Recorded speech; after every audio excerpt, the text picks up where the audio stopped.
In the top right corner of your screen, you can see your profile, which directs you to your drive, where your whiteboards are stored. To the right of that, you have your search engine, where you can find other users and collaborators. You can create a folder to store and organize this homepage. To get started, you can create a folder using this folder icon on the left side. Give it a name. I'll just call it the demo folder. And a description. I'll just put a smiley face here. And here, you can customize viewing and editing options. Either you want other people to see your board or keeping it private, as well as accessibility to edit. You can also add members through here.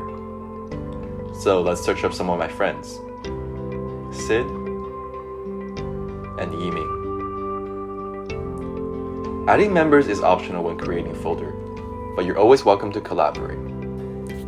Once you have all your collaborators set up, now let's create this folder. And as you can see, it is now on the home page.